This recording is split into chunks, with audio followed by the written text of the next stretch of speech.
श्री शिवाय नमस्तुभ्यं भक्तों। जय श्री कृष्णा। स्वागत है आप सबका हमारे YouTube चैनल प्रियंका शास्त्र ज्ञान में। भगवान भोलेनाथ की कृपा हम सब पर सदैव बनी रहे। भक्तों, आज के वीडियो में आप सुनेंगे सभी मनोकामनाओं को पूर्ण करने वाली बृहस्पति देव विष्णु भगवान की व्रत कथा, बृहस्पति देव की आरती, माता लक्ष्मी जी की आरती। वीडियो में आगे बढ़ने से पहले कमेंट बॉक्स में हर हर महादेव जय श्री कृष्णा अवश्य लिखें। चैनल पर पहली बार विजिट हुए, पहली बार मेरी आवाज़ सुन रहे हैं तो चैनल को सब्सक्राइब करके बेल आइकन अवश्य दबाएं। इससे हमारे वीडियो के नोटिफिकेशन सबसे पहले आप तक पहुंचे, क्योंकि इस तरह के वीडियो हम आपके लिए बनाते रहते हैं। अर्थ श्री बृहस्पतिवार व्रत कथा प्रेम से श्रवण करें भक्तों। लक्ष्मी नारायण भगवान की जय। भारतवर्ष में एक प्रतापी और दानी राजा राज करता था। वह नित्य गरीबों और ब्राह्मणों की सहायता करता था। यह बात उसकी रानी को बिल्कुल अच्छी नहीं लगती। वह ना ही गरीबों को दान देती, ना ही भगवान का पूजन करती, और राजा को भी दान देने से मना किया करती। एक दिन राजा शिकार खेलने वन को गए हुए थे, तो रानी महल में अकेली थी। उसी समय बृहस्पति देव साधु वेश में राजा के महल में भिक्षा मांगने के लिए आए और भिक्षा मांगी। रानी ने भिक्षा देने से इनकार किया। कहा, हे साधु महाराज, मैं तो इस दान और पुण्य से तंग आ गई हूँ। मेरा पति सारा धन लुटाते रहते। मेरी ऐसी इच्छा है कि हमारा समस्त धन नष्ट हो जाए, फिर न रहेगा बांस, न बजेगी बांसुरी। साधु ने कहा, देवी तुम तो बड़ी विचित्र हो। धन संतान तो सभी चाहते, पुत्र और लक्ष्मी तो पापी के घर भी होने चाहिए। यदि तुम्हारे पास अधिक धन है तो भूखों को भोजन दो, प्यासों के लिए प्याऊ बनवाओ, मुसाफिरों के लिए धर्मशालाएं खुलवाओ। जो निर्धन अपनी कुंवारी कन्या का विवाह नहीं करा सकते, उनका ब्याह करा दो। ऐसे और भी कई काम है जिनको करने से तुम्हारा यश लोक और परलोक में फैलेगा। परंतु रानी पर उपदेश का कोई प्रभाव न पड़ा। वह बोली, महाराज आप मुझे कुछ भी न समझाएं। मैं ऐसा धन नहीं चाहती जो हर जगह बांटती फिरूं। साधु ने उत्तर दिया, यदि तुम्हारी ऐसी इच्छा है तो तथास्तु। तुम ऐसा करना कि बृहस्पतिवार को घर लीपकर पीली मिट्टी से अपना सिर धोकर स्नान करना, भट्टी चढ़ाकर कपड़े धोना। ऐसा करने से तुम्हारा सारा धन नष्ट हो जाएगा। इतना कहकर साधु महाराज वहां से अंतर ध्यान हो गए। साधु के अनुसार कई बातों को पूरा करते रानी को केवल 3 बृहस्पतिवार बीते थे कि उसकी समस्त धन संपत्ति नष्ट हो गई। भोजन के लिए राजा का परिवार तरसने लगा। तब एक दिन राजा ने रानी से कहा, हे रानी तुम यहीं रहो, मैं दूसरे देश को जाता हूँ, क्योंकि यहाँ पर तो सभी लोग मुझे जानते, इसलिए मैं कोई छोटा कार्य नहीं कर सकता। ऐसा कहकर राजा परदेश चला गया। वहाँ वह जंगल से लकड़ी काट कर लाता, शहर में बेचता। इस तरह वह अपना जीवन व्यतीत करने लगा था। राजा के परदेश जाते ही राजा, रानी और दासी दुखी रहने लगी। एक बार जब रानी और दासी को 7 दिन तक बिना भोजन के रहना पड़ा, तो रानी ने अपनी दासी से कहा, हे दासी, पास ही के नगर में मेरी बहन रहती है और बड़ी धनवान है, तो उसके पास जा और कुछ ले आ, ताकि थोड़ी बहुत गुजर बसर हो जाए। दासी रानी की बहन के पास गई। उस दिन गुरुवार था और रानी की बहन ने उस समय बृहस्पतिवार व्रत की कथा सुन रही थी। दासी ने रानी की बहन को अपनी रानी का संदेश दिया, लेकिन रानी की बड़ी बहन ने कोई उत्तर नहीं दिया। जब दासी को रानी की बहन से कोई उत्तर नहीं मिला तो वह बड़ी दुखी हुई और क्रोध भी आया उसे। दासी ने वापस आकर रानी को सारी बात बता दी। सुनकर रानी ने अपने भाग्य को कोसा। उधर रानी की बहन ने सोचा कि मेरी बहन की दासी आई थी, परंतु उससे नहीं बोली, इसलिए बहुत दुखी हुई होगी।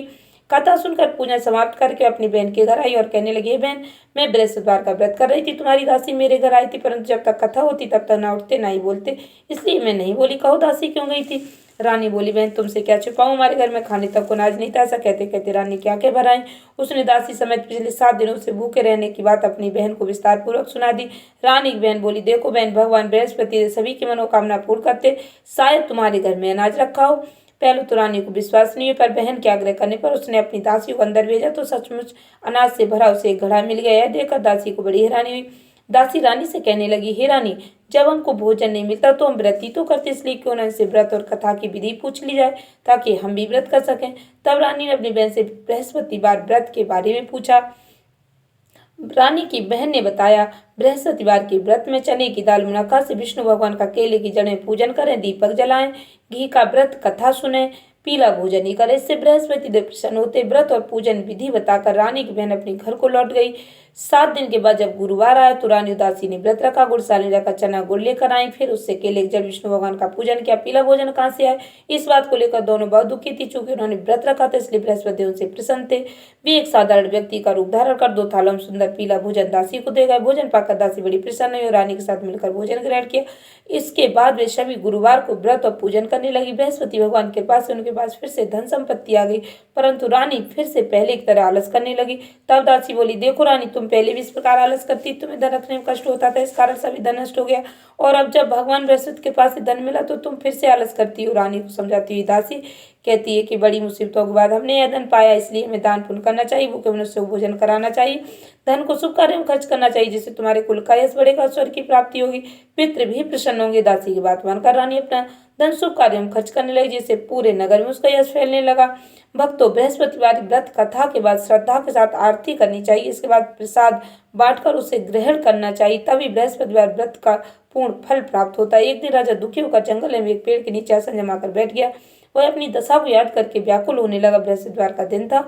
एकाएक उसने देखा कि निर्जन वन में एक साधु प्रकट हुए। साधु वेश में स्वयं बृहस्पति देवता थे। लकड़हारे के सामने आकर बोले, हे लकड़हारे, सुनसान जंगल में तू चिंतामग्न क्यों बैठा है? लकड़हारे ने दोनों हाथ जोड़कर प्रणाम किया और उत्तर दिया, महात्मा जी, आप तो सब कुछ जानते हैं, मैं आपसे क्या कहूँ? यह कहकर रोने लगा और साधु को अपनी आत्मकथा सुनाई। महात्मा जी ने कहा, तुम्हारी स्त्री ने बृहस्पति के दिन बृहस्पति भगवान का निरादर किया, जिसके कारण रुष्ट होकर उन्होंने तुम्हारी यह दशा कर दी। अब तुम चिंता को दूर करके मेरे कहने पर चलो, तुम्हारे सब कष्ट दूर हो जाएंगे, भगवान पहले से भी अधिक संपत्ति देंगे। तुम बृहस्पति के दिन कथा क्या करो, 2 पैसे के चने मुनक्का लाकर उसका प्रसाद बनाओ और शुद्ध जल से लोटे में शक्कर मिलाकर अमृत तैयार करो। कथा के बाद अपने सारे परिवार और सुनने वाले प्रेमियों में अमृत और प्रसाद बांटकर आप स्वयं भी ग्रहण करो। ऐसा करने से भगवान तुम्हारी सभी मनोकामनाएं पूर्ण करेंगे। साधु के ऐसे वचन सुनकर लकड़हारा बोला, हे प्रभु, मुझे लकड़ी बेचकर इतना पैसा नहीं मिलता जिससे भोजन के बाद कुछ बचा सकूं। मैंने रात में अपनी स्त्री को व्याकुल देखा, मेरे पास कुछ भी नहीं जिससे मैं उसकी खबर मंगा सकूं। साधु ने कहा, हे लकड़हारे, तुम किसी बात की चिंता मत करो। बृहस्पति के दिन तुम रोजाना की तरह लकड़ियां लेकर शहर को जाओ। तुमको रोज दुगना धन प्राप्त होगा, जिससे तुम भली भांति भोजन कर लोगे। बृहस्पति देव की पूजा का सामान भी आ जाएगा। इतना कहकर साधु अंतर ध्यान हो गए। धीरे धीरे समय व्यतीत होने पर फिर बृहस्पतिवार का दिन आया। लकड़हारा जंगल से लकड़ी काटकर किसी शहर में बेचने गए। उसे उस दिन और दिन से अधिक पैसा मिला। राजा ने चना गुड़ा दिलाकर गुरुवार का व्रत किया। उस दिन से उसके सभी कलेश दूर हुए। परंतु जब दोबारा गुरुवार का दिन आया तो बृहस्पतिवार का व्रत करना भूल गया। इस कारण बृहस्पति भगवान नाराज हो गए। उस दिन उस नगर के राजा ने विशाल यज्ञ का आयोजन किया। शहर में यह घोषणा करा दी, कोई मनुष्य अपने घर में भोजन न बनाए, न आग जलाए। समस्त जनता मेरे यहाँ भोजन करने आए। इस आज्ञा को जो न मानेगा उसे फांसी की सजा दी जाएगी। इस तरह की घोषणा संपूर्ण नगर में करवा दी गई। राजा के अनुसार शहर के सभी लोग भोजन करने गए, लेकिन लकड़हारा कुछ देर से पहुंचे, इसलिए राजा उसको अपने साथ घर ले वाले गए और ले जाकर भोजन करा रहे थे तो रानी की दृष्टि उस खूंटी पर पड़ी जिस पर उसका हार लटका हुआ था। वह वहां पर दिखाई नहीं दिया। रानी ने निश्चय किया कि मेरा हार इस मनुष्य ने ही चुरा लिया। उसी समय सिपाहियों को बुलाकर उसको कारागार में डलवा दिया। जब लकड़हारा कारागार में पड़ेगा और दुखी होकर विचार करने लगा कि न जाने कौन से पूर्व जन्म के कर्म से मुझे यह दुख प्राप्त हुआ, और उसी साधु को याद करने लगा जो उसी जंगल में मिला था। उसी समय तत्काल बृहस्पति साधु के रूप में प्रकट हुए और उसकी दशा को देखकर कहने लगे, अरे मूर्ख, तूने बृहस्पति देव की कथा नहीं करी, इसी कारण तुझे यह दुख प्राप्त हुआ। आप चिंता मत कर। बृहस्पतिवार के दिन कारागार के दरवाजे पर 4 पैसे पड़े मिलेंगे, उनसे तू बृहस्पति देव की पूजा करना तो तुम्हारे सभी कष्ट दूर हो जाएंगे। बृहस्पति के दिन उसे 4 पैसे मिले। लकड़हारे ने कथा कही। उसी रात्रि को बृहस्पति देव ने उस नगर के राजा को स्वप्न कहा, हे राजा, तुमने जिस आदमी को कारागार में बंद कर दिया निर्दोष है, वह राजा उसे छोड़ देना। रानी कहा, उसी खूंटी पर लटका, अगर तू ऐसा नहीं करेगा तो मैं तेरे राज को नष्ट कर दूंगा। इस तरह रात्रि के स्वप्न को देखकर राजा प्रातः काल उठा और खूंटी पर हाल देखकर लकड़हारे को बुलाकर क्षमा मांगी। लकड़हारे को योग सुंदर वस्त्र आभूषण देकर विदा कर दिया। बृहस्पति देव के अनुसार लकड़हारा अपने नगर को चल दिया। राजा जब अपने नगर के निकट पहुंचा तो उसे बड़ा आश्चर्य हुआ। नगर में पहले से अधिक बाग, तालाब, कुएं, बहुत सी धर्मशाला, मंदिर आदि बन गए। राजा ने पूछा, किसका बाग और धर्मशाला? तब नगर के सब लोग कहने लगे, सब रानी और वादी के। तो राजा को आश्चर्य हुआ और गुस्सा भी आया। जब रानी ने खबर सुनी कि राजा आ रहे तो उन्होंने अपनी बांदी से कहा कि दासी, देख, राजा हमको कितनी बुरी हालत में छोड़ गए थे, हमारी ऐसी हालत देखकर लौट न जाए, इसलिए तू दरवाजे पर खड़ी हो जा।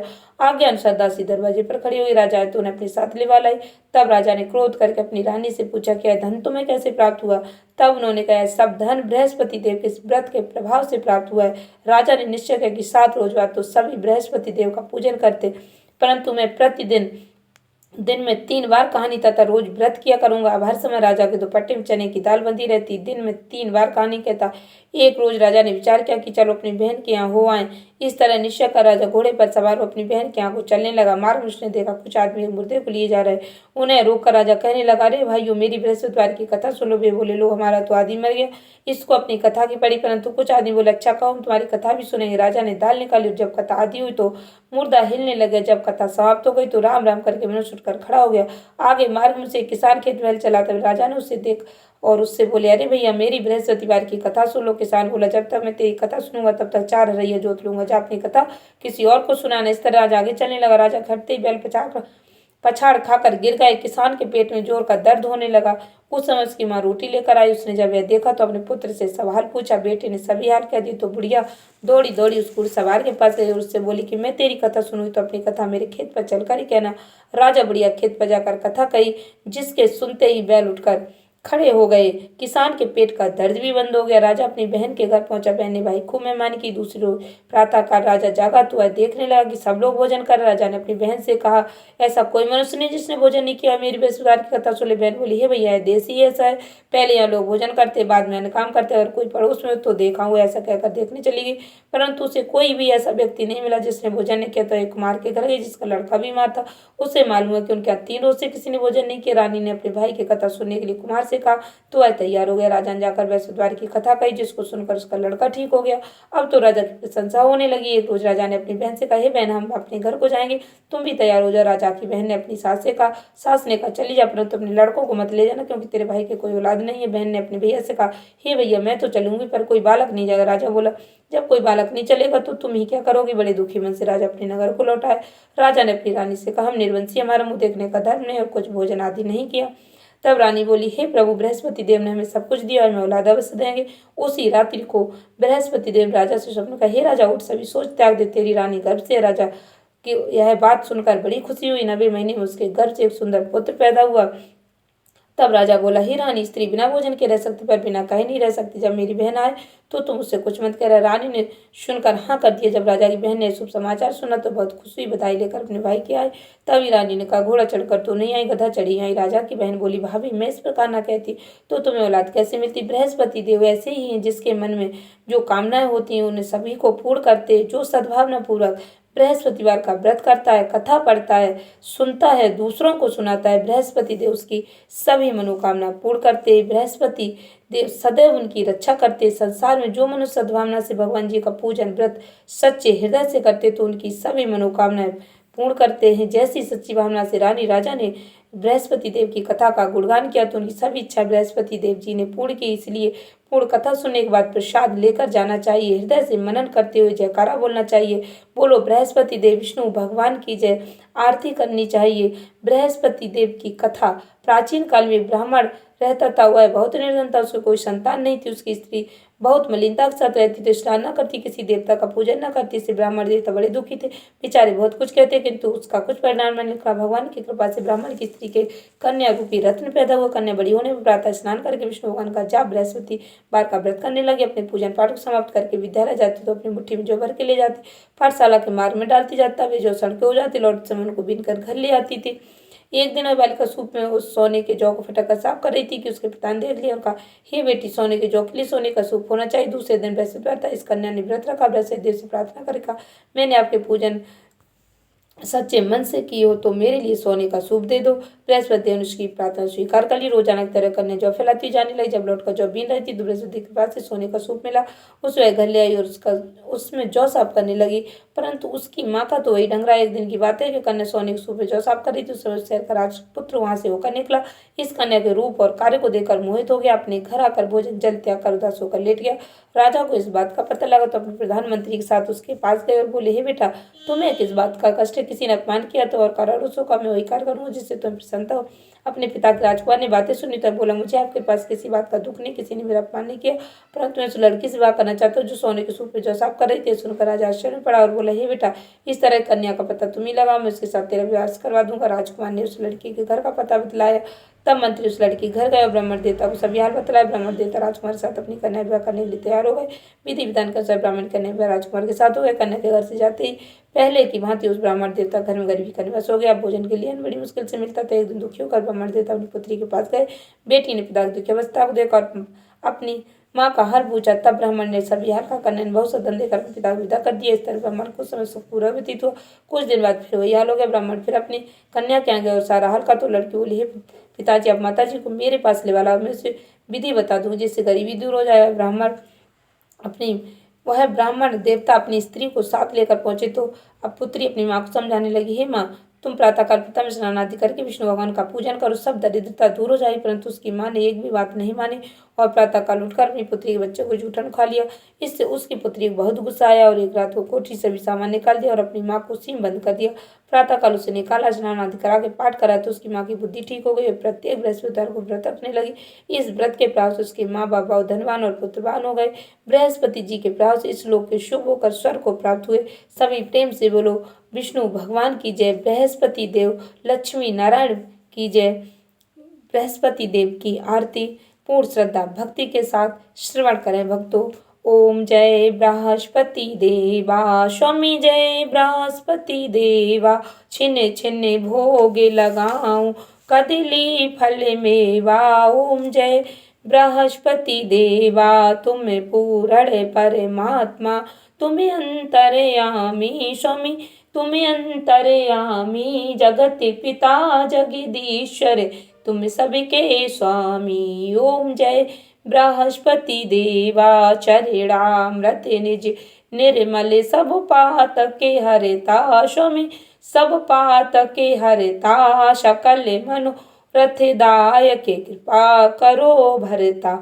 ओम जय बृहस्पति देवा, तन मन धन अर्पण कर, जो जन शरण पड़े प्रभु, जो जन शरण पड़े प्रभु, प्रकट तब हो करे आ करे द्वार खड़े। ओम जय बृहस्पति देवा, दीन दयाल दयानिधि, भक्तन हितकारी स्वामी, भक्तन हितकारी, पाप दोष सब हरता, भवबंधन हारी। ओम जय बृहस्पति देवा, सकल मनोरथदायक, सब संशय हारो स्वामी, सब संशय हारो, विषय विकार मिटाओ, संतन सुखकारी। ओम जय बृहस्पति देवा, जो कोई आरती बृहस्पति देव की प्रेम सहित गावे स्वामी, प्रेम सहित गावे, ज्येष्ठानंद आनंद कर, सो निश्चय फल पावे। ओम जय बृहस्पति देवा, स्वामी जय बृहस्पति देवा, बृहस्पति देव विष्णु भगवान की जय। माता लक्ष्मी जी की आरती भक्तों, भगवान श्री हरि विष्णु जी की अर्धांगिनी माता लक्ष्मी जी हैं। ओम जय लक्ष्मी माता, मैया जय लक्ष्मी माता, तुमको निश दिन ध्यावत हरि विष्णु विधाता। ओम जय लक्ष्मी माता, उमा रमा ब्रह्माणी, तुम ही जग माता, मैया तुम ही जग माता, सूर्य चंद्रमा ध्यावत नारद ऋषि गाता। ओम जय लक्ष्मी माता, दुर्गा रूप निरंजन, सुख संपत्ति दाता, मैया सुख संपत्ति दाता, जो कोई तुमको ध्याता, रिद्धि सिद्धि धन पाता। ओम जय लक्ष्मी माता, तुम ही पाताल निवासिनी, तुम ही शुभदाता, मैया तुम ही शुभदाता, कर्म प्रभाव प्रकाशिनी, भवनिधि की त्राता। ओम जय लक्ष्मी माता, जिस घर में तुम रहती हो सब सद्गुण आता, ताहि में सद्गुण आता, सब संभव हो जाता, मन नहीं घबराता। ओम जय लक्ष्मी माता, तुम बिन यज्ञ न होवे, वस्त्र न कोई पाता, मैया वस्त्र न कोई पाता, खाने पाने का वैभव सब तुम से आता।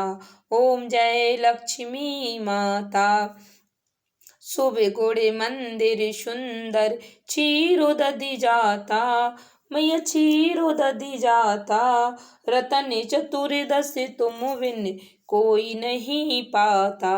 ओम जय लक्ष्मी माता, महालक्ष्मी जी की आरती जो कोई नर गाता, मैया प्रेम सहित गाता, और आनंद समाता, पापे उतरे जाता।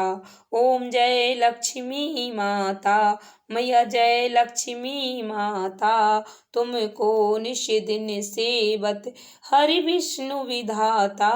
ओम जय लक्ष्मी माता। महालक्ष्मी जी का शक्तिशाली मंत्र।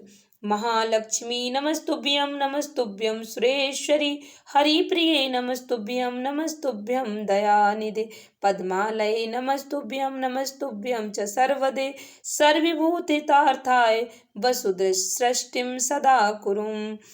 जय माता लक्ष्मी मैया की। भक्तों, माता लक्ष्मी जी की आरती यदि आप शुक्रवार, गुरुवार, वैभव लक्ष्मी और दीपावली के शुभ अवसर पर सुनते हैं तो माता लक्ष्मी जी अपने भक्तों पर अत्यंत प्रसन्न होकर उनकी मनोकामना पूर्ण करते हैं, उनके जीवन के सभी संकट हर लेती हैं।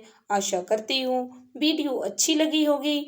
इस ज्ञानवर्धक वीडियो को अधिक से अधिक भक्तों को शेयर करके माता रानी का आशीर्वाद प्राप्त करें। धन्यवाद भक्तों। श्री शिवाय नमस्तुभ्यं।